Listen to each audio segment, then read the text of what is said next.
Okay guys, so we'll be having a very short tutorial on how to reset Epson 360 in just 2 minutes. Yes, you heard it right. So let's proceed.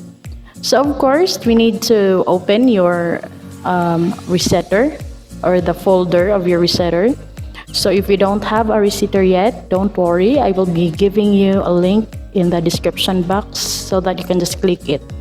So choose add program,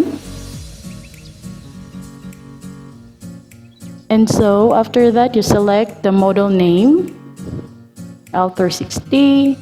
Okay, and so click particular adjustment mode and you look for the waste ink pad counter.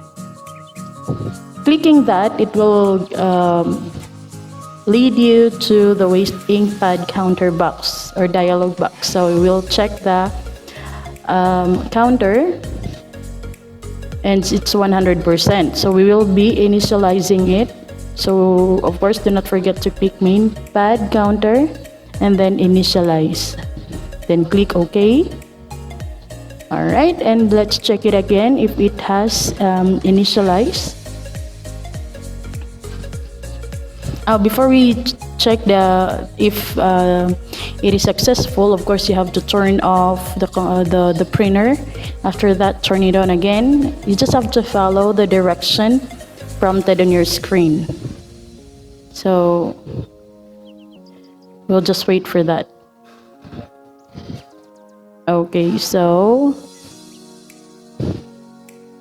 we will check again the main pad counter. Alright, don't forget to click that and then check. Okay, as you can see, it's 0%. So successful, it's successful. So congratulations, we just did it, and it's just for 2 minutes. This is how easy resetting L360 Epson printer. That would be all. Thank you.